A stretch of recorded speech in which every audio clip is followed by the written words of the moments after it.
ഇവന് ഉണ്ണി എന്നല്ലാതെ വേറൊരു പേരിടാൻ പറ്റൂല, അത്രയ്ക്ക് പാവമാണ് ഉണ്ണി. പക്ഷെ ഇവന്റെ ഫൈറ്റ് ചെയ്യുന്ന സമയത്ത് ഇവനുണ്ടാകുന്ന ഒരു എനർജി ഉണ്ട്, ഭയങ്കര ഇഷ്ടമാണ്. ഈ 100 കോടി എന്നൊക്കെ ചുമ്മാ അടിക്കുന്നതാണ്. കേരളത്തിൽ എത്ര ജനമുണ്ട്? 3 കോടി എന്ന് വെച്ചോ. ഒരു സിനിമ ഒരു ടിക്കറ്റിന് ശരാശരി എത്രയാണ്? ഏറ്റവും കുറഞ്ഞത് ഒരു 100-120, ഏറ്റവും കുറഞ്ഞത്. 3 കോടിയിൽ എത്ര പേര് സിനിമ കാണുന്നവരുണ്ട്? ഒരു 40% ലാക്സോ? അല്ല, 40%. അപ്പൊ 1,20,00,000 പേര് സിനിമ കാണും. ശരിയാണ്. 100 രൂപ മുടക്കുന്നത് ടിക്കറ്റില്. യെസ്, മാർക്കോ ആൻഡ് 100 കോടി. എം എ നിഷാദിനെ അറിയണ്ടാവല്ലോ അല്ലേ? എം എ നിഷാദിൻ്റെ ഒരു ഇൻ്റർവ്യൂ, പിന്നെ അതിന് മുന്നേ ആസിഫ് അലിയുടെ ഒരു ഇൻ്റർവ്യൂ. ഇതാണ് ഇപ്പോൾ ഇതിൻ്റെ 2 ക്ലിപ്പാണ് നിങ്ങൾ കണ്ടിട്ടുള്ളത്. എന്തുകൊണ്ടാണ് നമ്മളിന്ന് ഈ ഒരു വീഡിയോ എടുക്കാനുള്ള റീസൺ എന്ന് വെച്ചാൽ, ഇന്നിപ്പോൾ നോക്കുമ്പോൾ ഉണ്ണി മുകുന്ദൻ്റെ ഫേസ്ബുക്കിൽ ഒരു പോസ്റ്റ് കാണുന്നുണ്ട്. ഉണ്ണി മുകുന്ദൻ അമ്മയുടെ ട്രഷറർ സ്ഥാനത്ത് നിന്ന് രാജിവെച്ചു എന്ന് പറഞ്ഞിട്ടുള്ള, പുള്ളിക്കത് മുന്നോട്ട് കൊണ്ടുപോകാൻ കഴിയുന്നില്ല എന്ന് പറഞ്ഞിട്ടുള്ള ഒരു രാജിയുടെ ഇത് കണ്ടു. അപ്പോൾ അത് ഒരു കാര്യം അതുണ്ട്. പിന്നെ രണ്ടാമത് ആസിഫ് അലിയുടെ ആ ഒരു പോർഷൻ ഞാൻ വെക്കാനുള്ള റീസൺ എന്തെന്നറിയോ? കഴിഞ്ഞ ദിവസം ഷെയ്ൻ നിഗം റിലേറ്റഡ് ആയിട്ടുള്ള ഒരു കോൺട്രവേഴ്സി ഉണ്ട്. അപ്പോൾ ഷെയ്ൻ നിഗത്തിനോട് ചോദിച്ചു, ഈ ചങ്ങാതി പിന്നെ ഉണ്ണി മുകുന്ദൻ്റെ മാർക്കോ കണ്ടിരുന്നോ? അപ്പോൾ കണ്ടിട്ടില്ല. പിന്നെ വിളിച്ചിരുന്നു, നമ്മൾ വിളിക്കേണ്ട ഒരു ബന്ധമില്ല എന്നൊക്കെ പറഞ്ഞു കേട്ടു. അത് മദ്രാസ്കാരൻ. ഇതിൽ രക്തചരിത്രമല്ല ഭഗവാനെ, ഈ രേഖാചിത്രം എന്ന് പറഞ്ഞിട്ടുള്ള ആസിഫ് അലിയുടെ ഒരു മൂവി ഇറങ്ങി. Brilliant movie. എനിക്ക് ഭയങ്കര ഇഷ്ടപ്പെട്ട പടം. അത് ഞാൻ വീണ്ടും പറയാനുള്ള കാരണം വെച്ചാൽ ആ കണക്ഷനൊക്കെ ഭയങ്കര രസമായി. നിങ്ങൾ കണ്ടു കേട്ടോ. എൻ്റെ കാര്യം പറഞ്ഞു കേട്ടോ. നിങ്ങൾക്ക് ചിലപ്പോൾ എതിരഭിപ്രായം ഉണ്ടാവും, എല്ലാവർക്കും സ്വാഭാവികമാണ്. പക്ഷേ നമ്മുടെ അഭിപ്രായത്തിൽ വളരെ നല്ല പടമാണ്. അപ്പോൾ അങ്ങനെ ഒരു പടം ആസിഫ് അലിയുടെ ഇറങ്ങി. ഇതിൻ്റെ ഇടയിൽ കൂടിയാണ് മാർക്കോൻ്റെ കാര്യം ചോദിക്കുന്ന സമയത്ത് ആസിഫ് അലിയുടെ മറുപടി അതും കേട്ടോ. മാർക്കോ കണ്ടു. അത് ഞാൻ പ്ലേ ചെയ്യാം ഇവിടെ. അപ്പോൾ അതുകൊണ്ടാണ് ഞാൻ ആ ഒരു ക്ലിപ്പ് ഇവിടെ പ്ലേ ചെയ്യാൻ കാരണം. അപ്പോൾ ഷെയ്നോട് ചോദിച്ച സമയത്ത് ഒരു ഇതും ഏറെ കയറി എവിടെ ഇല്ല, കേരളം വിട്ടു ആ പടം. രണ്ടാമത് രേഖാചിത്രം ആസിഫ് അലിയുടെ. ഈ ആസിഫ് അലിയുടെ കേസ് ഞാൻ അതിന് മുന്നൊരു വീഡിയോയിലും പറഞ്ഞിട്ടുണ്ട്. എനിക്ക് ഭയങ്കര ഇഷ്ടപ്പെട്ട നടനാണ്. ഒരു കൂടുതലില്ലാത്തൊരു നടൻ, അതായത് വളരെ മിതമായിട്ട് എല്ലാവരോടും ബഹുമാനത്തോടു കൂടി സംസാരിക്കുന്നത്. യെസ്, അപ്പോൾ നമ്മളെന്നാൽ വിഷയത്തിലേക്ക് വരാം. നിങ്ങളുടെ ഇപ്പോൾ സ്ക്രീനിൽ കാണുന്നതാണ് ഉണ്ണി മുകുന്ദൻ ഫേസ്ബുക്കിൽ പോസ്റ്റ് ചെയ്തിട്ടുള്ള സംഭവം. അതിൻ്റെ ഒരു തർജ്ജിമ ഞാനിവിടെ വായിക്കാം. ട്രാൻസ്ലേഷൻ. വളരെയേറെ ചിന്തകൾക്കും വിചിന്തനങ്ങൾക്കും ശേഷം അമ്മയുടെ ട്രഷറർ എന്ന നിലയിലുള്ള എൻ്റെ റോളിൽ നിന്ന് ഒഴിയാനുള്ള പ്രയാസകരമായ തീരുമാനമെടുത്തു. ഈ സ്ഥാനത്ത് എൻ്റെ സമയം ഞാൻ ശരിക്കും ആസ്വദിച്ചു. അത് ആവേശകരവും പ്രതിഫലദായകവുമായ ഒരു അനുഭവമാണ്. എന്നിരുന്നാലും സമീപ മാസങ്ങളിൽ എൻ്റെ ജോലിയുടെ വർദ്ധിച്ചു വരുന്ന ആവശ്യങ്ങൾ, പ്രത്യേകിച്ച് മാർക്കോയുടെ മറ്റു പ്രതിബദ്ധതകളെയും എൻ്റെ മാനസിക ആരോഗ്യത്തെ സാരമായി ബാധിച്ചു. Physical health and mental health is very important. നമ്മളിതിൽ പിന്നെ ഫിസിക്കൽ ഹെൽത്ത് പലരും സംസാരിച്ചിട്ടുണ്ട്, പക്ഷേ മെൻ്റൽ ഹെൽത്ത് ഭയങ്കര ഇമ്പോർട്ടൻ്റ് ആണ്. ഈ ഉത്തരവാദിത്തങ്ങൾ സന്തുലിതമാക്കുന്നത് എൻ്റെ പ്രൊഫഷണൽ ജീവിതത്തിലെ സമ്മർദ്ദങ്ങൾക്കൊപ്പം അമിതമായി മാറിയിരിക്കുന്നു. എൻ്റെയും എൻ്റെ കുടുംബത്തിൻ്റെയും ക്ഷേമത്തിൽ ശ്രദ്ധ കേന്ദ്രീകരിക്കുന്നത് പിന്നോട്ട് പോകേണ്ടതിന് പ്രാധാന്യം ഞാൻ ഇപ്പോൾ മനസ്സിലാക്കുന്നു. ഈ റോൾ നിർവഹിക്കുന്നതിൽ ഞാൻ എല്ലായ്പ്പോഴും എൻ്റെ ഏറ്റവും മികച്ച നൽകിയിട്ടുണ്ടെങ്കിലും വരാനിരിക്കുന്ന വർദ്ധിച്ചു വരുന്ന പ്രതിബന്ധങ്ങളും കണക്കിലെടുത്ത് എനിക്ക് എൻ്റെ ചുമതലകൾ ഫലപ്രദമായി നിറവേറ്റാൻ കഴിയില്ലെന്ന് ഞാൻ തിരിച്ചറിയുന്നു. ഹൃദയഭാരത്തോടെയാണ് ഞാൻ രാജി സമർപ്പിക്കുന്നത്. എന്നിരുന്നാലും ഒരു പുതിയ അംഗത്തെ നിയമിക്കുന്നവരെ ഞാൻ സേവനത്തിൽ തുടരും. സുഗമമായ പരിവർത്തനം ഉറപ്പാക്കുന്നു. എൻ്റെ ഭരണകാലത്ത് എനിക്ക് ലഭിച്ച വിശ്വാസത്തിനും പിന്തുണയ്ക്കും ഞാൻ അങ്ങേയറ്റം നന്ദിയുള്ളവനാണ്.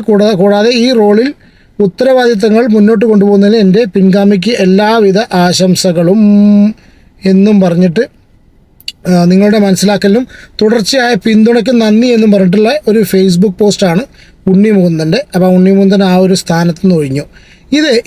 അപ്പോൾ ഇതെന്ത് റീസണോ എന്തോ ആയിക്കോട്ടെ, ചിലപ്പോൾ ഈ മാർക്കോൻ്റെ ഇതൊക്കെ മാർക്കോ ഗ്രാൻഡ് സക്സസ് അല്ല. ഇനി ഇവിടെ അമ്മയുടെ ട്രഷറായിട്ടിരുന്നിട്ടൊന്നും അതൊന്നല്ല വേണ്ടത്. പുള്ളി നല്ല അടിച്ചുപൊളിയായിട്ട് പടങ്ങളൊക്കെ ചെയ്ത് മുന്നേറി പോട്ടെ, മലയാള സിനിമയെ പുതിയ തലങ്ങളിലേക്ക് എത്തിക്കട്ടെ, അതല്ല വേണ്ടത്.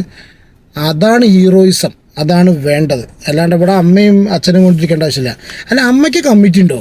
അമ്മ ആഡോ കമ്മിറ്റി അല്ലേ ഉള്ളൂ അല്ലേ? അമ്മ അങ്ങനെ ആകെ ഇതായി നടക്കല്ലേ? അമ്മ അവിടെ നോക്കട്ടെ, അവരെല്ലാവരും കൂടി നോക്കട്ടെ, ഇടവേളയും ഇടയാത്ത വേളയൊക്കെ. ഓക്കെ, ഇനി ആസിഫ് അലിയുടെ ഒരു ഇൻ്റർവ്യൂവിൻ്റെ ചെറിയ ക്ലിപ്പ് പ്ലേ ചെയ്യാം. അതിനുശേഷം വിശ്വപ്രസിദ്ധ സിനിമാ സംവിധായകൻ, ഒരുപാട് ഹിറ്റ് ചിത്രങ്ങൾ നിർമ്മിച്ച് മലയാളത്തിൻ്റെ തന്നെ യശസ് ഉയർത്തി കാണിച്ച് പ്രത്യേകിച്ച് ചാനൽ ചർച്ചകളിലൊക്കെ നിറസാന്നിധ്യമായിട്ടുള്ള എം എ നിഷാദിൻ്റെ ഒരു ഇൻ്റർവ്യൂ കൂടി ഉണ്ട് കേട്ടോ. ആദ്യം ആസിഫ് അലി. എനിക്ക് പ്രത്യേകിച്ച് ഉണ്ണിയിലെ ഒരു സ്ക്രീൻ പ്രസൻസും സ്വാഗും ഉണ്ണി ആ ക്യാരക്ടർ ക്യാരി ചെയ്തിരിക്കുന്നതും ഒക്കെ. കാര്യം ആ തിയേറ്ററിൽ നമ്മൾ ആകെ സ്ക്രീനിൽ കാണുന്നത് ഉണ്ണീനെ മാത്രമാണ്. എനിക്ക് പേഴ്സണലി ഭയങ്കര സന്തോഷം. വിളിച്ചിരുന്നോ? പിന്നെ മെസ്സേജ് ചെയ്തിരുന്നു, ഞാൻ വിളിച്ചില്ല.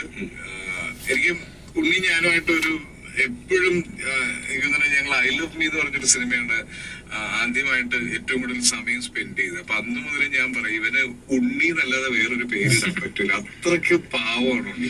പക്ഷെ ഇവന്റെ ഫൈറ്റ് ചെയ്യുന്ന സമയത്ത് ഇവനുണ്ടാവുന്ന ഒരു എനർജി ഉണ്ട്, ഭയങ്കര ഇഷ്ടമാണ്. അത്യാവശ്യം നല്ല ഫ്ലെക്സിബിൾ ആണ്. പിന്നെ വേറെ ഒരു ദുശീലവും ഇല്ല. ബോഡിയെ പറ്റിയിട്ട് ഭയങ്കരമായിട്ട് കെയർ ചെയ്യുന്ന ഒരാളാണ്. അപ്പൊ ഫൈറ്റ് ഒക്കെ ചെയ്യുന്ന സമയത്ത് ഉണ്ണിയെടുത്ത എഫേർട്ട് അത്രയാണ്. ഫൈറ്റ് ചെയ്ത് കഴിഞ്ഞിട്ടുള്ള ഉണ്ണിയുടെ റിയാക്ഷൻസ് ഭയങ്കര രസമാണ്.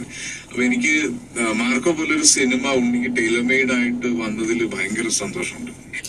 എന്ത് രസമാണല്ലേ സംസാരിക്കുന്നത് കേൾക്കാൻ. Feel so good. Asif Ali സൂപ്പറായിട്ടുണ്ട്. ഈയിടെയായിട്ട് നിങ്ങൾ കണ്ടിട്ടുണ്ടായിരിക്കും ആസിഫ് അലിയും മമ്മൂക്കയ്ക്ക് ഉമ്മ കൊടുക്കുന്ന ഒരു സീനില്ലേ, എന്താ വേണ്ടതെന്ന് ചോദിക്കുന്ന സമയത്ത് അതൊക്കെയാണ് ആ ഒരു സ്നേഹം, ആ ഒരു ഗുരുത്വം, ആ ഒരു ബഹുമാനം. ഇതില്ലാത്ത കുറേ എണ്ണങ്ങളാണ് ഇന്ന് ആകെ നട്ടം തിരിഞ്ഞ് നടക്കുന്നത്. അവരുടെ സ്വഭാവത്തിൽ ഗുരുത്വം എന്നൊരു സംഭവം ചില്ലറ സംഗതിയല്ല. ബഹുമാനം അതൊക്കെ നമുക്ക് നമ്മൾ ആ ഒരു ബ്ലഡിലുണ്ടാവണമെന്ന് ഞാൻ പറഞ്ഞിട്ട് അവർ വീട്ടുകാരെ ആരും പറയുന്നില്ല. പക്ഷെ അതൊക്കെ വേണം, ഇന്നത്തെ ചെറുപ്പക്കാർക്ക് ഇല്ലാത്ത സാധനം. പിന്നെ ഇനി അടുത്ത ഇതിൽ കിടക്കുന്നു വിശ്വപ്രസിദ്ധ സിനിമാ സംവിധായകൻ, എഴുത്തുകാരൻ, ഒരുപാട് ഹിറ്റ് ചിത്രങ്ങൾ മലയാളികൾക്ക് സമ്മാനിച്ച വ്യക്തിയാണ്. മൂപ്പർ ഏതൊക്കെ പടം ചെയ്തത് ഞാൻ നോക്കിയ സമയത്ത് ലിസ്റ്റിൽ എന്നെക്കൊണ്ട് എനിക്കൊന്നും മനസ്സിലാക്കാൻ പറ്റിയില്ല. പകലോ അങ്ങനെ പകലിൽ നിന്ന് ഏതൊരു പടം മാത്രമേ എനിക്ക് മനസ്സിലാക്കാൻ പറ്റുള്ളൂ. പക്ഷെ എന്നാലും ഇയാൾ ഭയങ്കര ലോകപ്രശസ്തനാണ്. പിന്നെ ലോകപ്രശസ്ത മാത്തമാറ്റീഷ്യനാണ്. 10 തലയാണ്. ഒരു പടം 100 കോടി ക്ലബിൽ കയറുന്നോ കയറില്ല എന്നുള്ളതൊക്കെ അക്ഷരങ്ങളല്ല, എന്താ പറയുക, കണക്കിൻ്റെ ഗതിയിൽ നിയന്ത്രിച്ച് തീരുമാനിക്കുന്ന ഒരു വ്യക്തിയാണ്. നോക്കാം നമുക്ക് കേട്ടോ. എനിക്കതിൽ ഏറ്റവും സങ്കടകരമായ കാര്യം വയലൻസിനൊക്കെ ഭയങ്കര ഇമ്പോർട്ടൻസ് ഉള്ള സിനിമ ഇവിടുത്തെ യുവതലമുറ കണ്ട് അതിനെ ഭയങ്കരമായിട്ട് ഗ്ലോറിഫൈ ചെയ്യുമ്പോൾ വ്യക്തിപരമായി എനിക്ക് വിഷമം. പിന്നെ അതാണ് സിനിമ എങ്കിൽ ആ സിനിമ ചെയ്യില്ല. അങ്ങനെയുള്ള സിനിമകൾ വരട്ടെ. ഞാനേതൊരു സിനിമ ചെയ്തില്ല, അങ്ങനെയുള്ള സിനിമ ചെയ്യാൻ പറ്റില്ല. എനിക്ക് അതിനുള്ള കഴിവില്ല എന്ന് വെച്ചു. അങ്ങനെ ഒരു സിനിമയൊക്കെ ചെയ്യാനുള്ള കഴിവില്ല. എനിക്ക് അതിന് കഴിവില്ല. എനിക്ക് ഇത്രയും വയലൻസ് ഉള്ളതും അല്ലെങ്കിൽ കഞ്ചാവിനെ ഗ്ലോറിഫൈ ചെയ്യുന്ന സിനിമകളൊന്നും ചെയ്യാനുള്ള കഴിവില്ലാത്തതുകൊണ്ട്. നിനക്ക് എന്തെങ്കിലും ഒരു കഴിവുണ്ടോ? നിനക്ക് കലാപരമായിട്ടുള്ള കഴിവുണ്ടോ? നിന്നെ 4 പേര് അറിയുന്നുണ്ടോ? ഞാനൊന്നും അങ്ങനത്തെ സിനിമ ചെയ്തിട്ടില്ല. ഈ 100 കോടി ക്ലബ് ഒരു സിനിമയും കേരളത്തിൽ കയറത്തില്ല.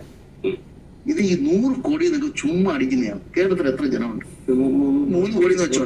ഒരു സിനിമ ഒരു ടിക്കറ്റിന് ശരാശരി എത്ര? ഏറ്റവും കുറഞ്ഞത് ഒരു 100-120. ഏറ്റവും കുറഞ്ഞത് 3 കോടിയിൽ എത്ര പേര് സിനിമ കാണുന്നവരുണ്ട്? ഒരു 40% 40 ലാക്സോ? അല്ല, 40%. അപ്പൊ 1,20,00,000 പേര് സിനിമ കാണോ? ശരിയാണ്. 100 രൂപ മുടക്കുന്ന ഒരു ടിക്കറ്റില് 27 രൂപ സർക്കാരിന്റെ ഇതിന് പോകും. ഒരാൾ പറഞ്ഞത് ശരിയാണ് കേട്ടോ, സൂപ്പർ ശരിയാണ്. പക്ഷെ ഇതിൽ പേഴ്സണൽ ഒന്നും ഇല്ല കേട്ടോ, ഗ്രഡ്ജ് ഒന്നുമില്ല. ഇനിയിപ്പോൾ അയാൾ പറഞ്ഞത് ശരിയല്ലെങ്കിലും ശരിയാണെന്ന് എല്ലാം നമ്മൾ സമ്മതിച്ചു കൊടുക്കുക. അതല്ല അതിന് വേണ്ടത്. ബാക്കി കിട്ടുന്ന 73 രൂപയില് 60-40 ആണ് ആദ്യത്തെ ആഴ്ച. 60% ഡിസ്ട്രിബ്യൂട്ടർക്കും 40% തിയേറ്റർ. രണ്ടാമത്തെ ആഴ്ച 50%. മൂന്നാമത്തെ ആഴ്ച പടം മോശമായ തിയേറ്ററുകാർക്ക് 60%. ആവറേജ് വരുന്നത് 50% എന്ന് വെച്ചു. 100-177 രൂപയായിരിക്കും. അല്ല, നമ്മൾ ഈ പോളിടെക്നിക്കിലൊന്നും പഠിക്കാത്തതുകൊണ്ട് യന്ത്രങ്ങളെ പ്രവർത്തനം നമുക്കറിയില്ല. അതുകൊണ്ട് ഇയാൾ പറഞ്ഞ കണക്ക് സത്യമാണോ ശരിയാണോ എന്നൊന്നും നമ്മൾ ചിന്തിച്ചിട്ടൊന്നുമില്ല. മാർക്കോ വളരെ നല്ല സിനിമയാണ്. നല്ല സിനിമ ഇൻ സെൻസ് വയലൻസ് ഇഷ്ടപ്പെടുന്നവർക്ക് നല്ലൊരു ട്രീറ്റാണ്, വയലൻസിൻ്റെ ട്രീറ്റാണ്. നല്ല സിനിമ എന്നല്ല, വയലൻസ് ഇഷ്ടപ്പെടുന്നവർക്ക് ഒരു വിഷ്വൽ ട്രീറ്റാണ്, അതിൽ യാതൊരു സംശയമില്ല. ഓക്കെ, അപ്പോൾ എന്താണെന്നുണ്ടെങ്കിലും ഇതാണ് ഇന്നത്തെ സ്ഥിതി. അപ്പോൾ ഉണ്ണിമുകുന്ദൻ അമ്മയുടെ ട്രഷറർ സ്ഥാനത്ത് നിന്ന് പോയി എന്നുള്ളതും പ്ലസ് ഈ 2 വ്യക്തികളുടെ എം.എൻ. നിഷാദിനെ കുറിച്ച് ഞാൻ വീണ്ടും പറയുന്നു, ചാനൽ ചർച്ചകൾ ഇപ്പോൾ അടുത്തൊന്നും ഇവരെ കാണാറില്ല. ഇപ്പോൾ എന്താ സ്ഥിതി അറിയില്ല. ഇപ്പോൾ നേരെ ഒരു സ്റ്റെപ്പ് താഴത്തേക്ക് ഇറങ്ങിയോ അറിയില്ല. ഇപ്പോൾ മെയിൻ സ്ട്രീം ചാനലുകളിലൊന്നും കുറച്ച് ദിവസമായിട്ട് ഇതിൻ്റെ ഇൻ്റർവ്യൂ ഞാൻ കണ്ടിട്ടില്ല കേട്ടോ.